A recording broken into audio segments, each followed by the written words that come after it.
What's happening, MJ traders and investors? It's Rod with Pow Group. Welcome back on The Pursuit of Wealth, your home for MJ stocks, crypto assets, news, and interviews. Also home to the best MJ community. It is Thursday, January 11th. Hope you're doing awesome. And in this video, just going to share my thoughts and opinions with regards to the massive catalyst that we have coming up. And I think our time is near. I think this is going to be our year. There's also an MJ Moment article that just came through with regards to that lawsuit and FOIA request video that I posted a couple weeks ago. I want to do a follow-up on that, but spoiler alert, they're going to be releasing the full version of the HHS letter based on that lawsuit and FOIA request. Before we get to it though, make sure to smash the like. It helps support me in the channel. It doesn't cost you anything. If you're new, you can subscribe, tick the bell. You'll be notified on any future videos or when I go live. Also, please know that this is not financial advice. This is for entertainment purposes only. You should never ever buy anything based on anything that anyone says or writes on YouTube, right? Myself included. So just keep that in mind. So as I mentioned, I believe that this is our year. I think 2024 is going to be the year where we really see, a monumental shift in the MJ space and an end to this brutal multi-year bear market where we're going to potentially start a new multi-year bull market. And like I said, I think our time is going to be in 2024 where this industry really starts to turn a page. It's going to be a watershed moment, in my opinion, for the industry. Before we get to it though, make sure to give us a follow over on X as well, which is formerly Twitter. The handle for that is @GroupPow. Going to be using that as my platform of choice going forward. So here is the article that just came out. MJ Moment released an article. This was about 2 hours ago now, and stocks were popping off after hours. MSOS was up, I think, 3 or 4% at one point, and I think it was attributed to that news there. And then also today, Organogram was one of the lead bulls. It was up over 23% from the low of yesterday. And then AYR also had a nice day as well, which I've recently added to my long-term no-touch account. I'm super bullish on that, and there's some news with regards to Florida coming that I want to touch on, and that pertains to AYR as well, so Air Wellness. But this is huge, so I'll give you the details, and then we'll go through all of the catalysts that I think could take place in 2024 and what I think the likelihood of each catalyst happening is going to be. But as I mentioned, Feds will release MJ Rescheduling Memo and related documents in their entirety in response to the lawsuit. So I won't go through the entire article here, but just as a quick synopsis, the HHS, so the Department of Health and Human Services, has agreed to release documents related to its recommendation to federally reschedule MJ in their entirety amid litigation over the Freedom of Information Act FOIA request that was filed by a lawyer last year. And again, I did a video on this, so if you want to check that out for more details, you can do that. But essentially what happened was there was a huge document that was released, and it was heavily redacted, meaning it was basically all scratched out and blacked out, so we couldn't see anything, right? So the fact that this is going to get them to release everything in its entirety, we'll be able to see what's in there.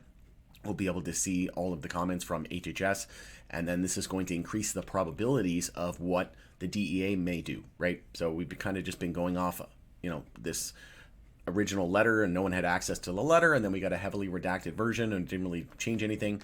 And then now the DEA said that they are in fact reviewing it, and they have final say with regards to rescheduling it. And the fact that they're reviewing it and they have acknowledged it leads us to believe that we're probably going to see this happen, in my opinion. And I think there's 80 to 90% probability that this happens at some point in 2024. And I'm going to go out on a limb here and say I've been saying for a while now, it's going to be in Q1, Q2 of this year, where we're not going to get it enacted, and getting an update from the DEA and getting it approved to Schedule 3 from the DEA is two very different things. So I think in Q1, Q2, we're going to get an announcement from the DEA. I think they're going to be approving it. I think it's going to be Schedule 3, the most likely scenario. I don't think descheduling will happen because there's international treaties and things like that would have to get amended in order to deschedule it. So I don't think that's the most likely scenario. Plus, they'll take a crawl, walk, run approach. So I think Schedule 3 is the most likely scenario. And I think that we'll get an announcement and an approval of the DEA, from the DEA, to Schedule 3 at some point in Q1, Q2 of this year. And then I think, probably after the elections into 2025 is when it gets enacted. Maybe, just after the elections into the end of 2024 and the end of this year. But I think the most likely scenario is more than likely it gets enacted in 2025 as the most likely scenario. And then, like I said, what I think could happen is between now and, call it May, we should see sometime between now and the spring is over, we should see the DEA approve it, recommend Schedule 3, and then there'll be a 60-day comment period. And then that will wrap up like I said, right around, a couple months before the election. We know that there's going to be, the summer lull and the summer break, and activity kind of drops off during the summertime. So I think the most likely scenario is we get that ramp up into the spring. Charts are also saying that as well. The technicals are pointing to massive breakouts over the next few months.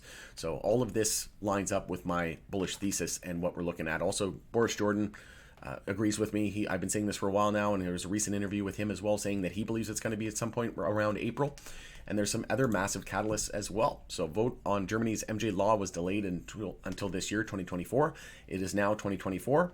And realistically, at any time, we could see Germany come online. So I think in Q1, Q2, we should see Germany come online as well.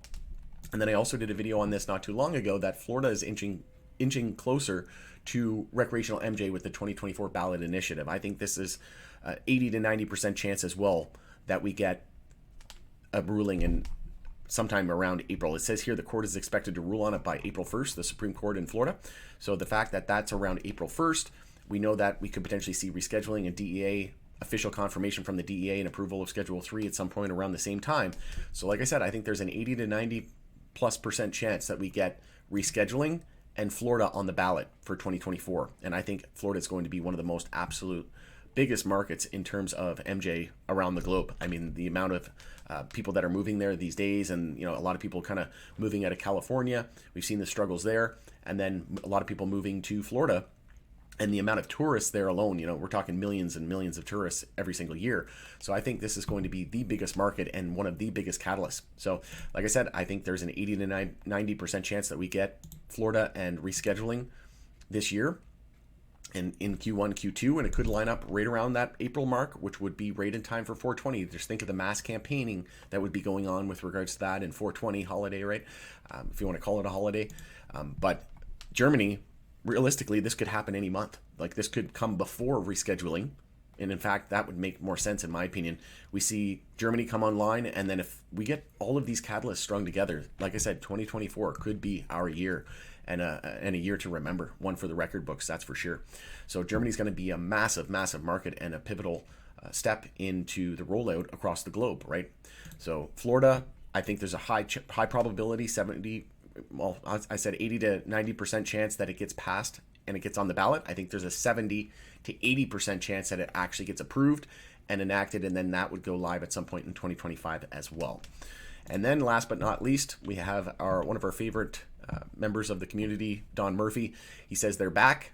Based on my combos with supportive safe banking members, 2024 is going to be a very happy new year, largely because we have progress from the progress we made in 2023. Also, bonus, Schedule 3. So he's of the thinking that we're going to get Schedule 3 as well. And like I said, safer banking is going to be there. I personally think that, safer banking may not happen before rescheduling. I think rescheduling is going to happen first. And then I think, it's going to be a toss-up between Germany and rescheduling. I think Germany's probably going to happen first. Then we get rescheduling, an official update from the DEA. Then we get Florida on the ballot for 2024, and then late into the end of the year, it's an election year as well. So political campaigns are probably going to be pushing MJ and swaying young voters to get out to the polls. But then I think into November, December, we get an actual approval from the voters, and then it goes live in 2025. So I think that's the most likely scenario. And then I think we get safer banking. And, as a result of Schedule 3 and rescheduling and all the stigma, I think they're just going to be forced to do that. So it's going to be a stepping stone into actual uplisting and, getting listed on the U.S. major exchanges like the NYSE and the NASDAQ, and access to traditional funding and whatnot. So like I said, that's just the main catalyst that I'm looking out for. We know the MJ Act is up for review here in Canada. It's going through a review period. They're looking to increase the amount of milligrams from 10 to 100 milligrams in the edibles.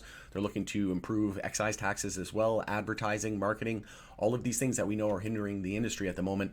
And like I said, there's tons of other catalysts as well. We have Pennsylvania, we have Ohio. The list goes on and on. Like I said, there's never been a better time to be an MJ investor. I know it's been brutal. The stock prices don't really always reassure us, but keep in mind that, stock prices are not an accurate value of, a representation of a valuation of a company or an industry.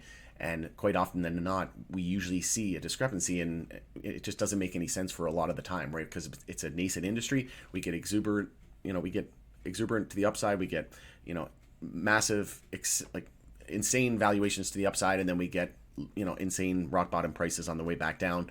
99% correction, over 99% for the most part on MJ names, or on average 80 to 90% down over the last couple of years. It's brutal, but let that be a lesson that this won't be the first time, this won't be the last time.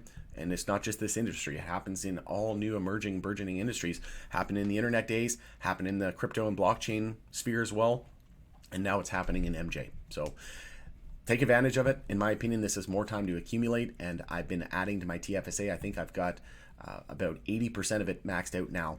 And I'm saving 20% of that. And I could look to deploy it as early as tomorrow or this week, depending on the pullback. But going down it there, it's Rod with Pow Group. If you found this video helpful, I would appreciate it if you can like the video, share it with your network. Also, let me know your thoughts and opinions on the comment section below. If you agree with me, disagree with me, always love hearing from you, regardless if we agree or not. I'm very curious to see how many people think we're going to get these catalysts. Do you think the most likely scenario is we get rescheduling in Florida? Do you think, those are kind of a toss-up, and do you think we're going to get Germany as a surefire bet? And then what about safer banking? Always love hearing from you. But going to end it there, it's Rod with Pow Group. Thanks again for joining us on the Pursuit of Wealth, and we shall see you again on the next video.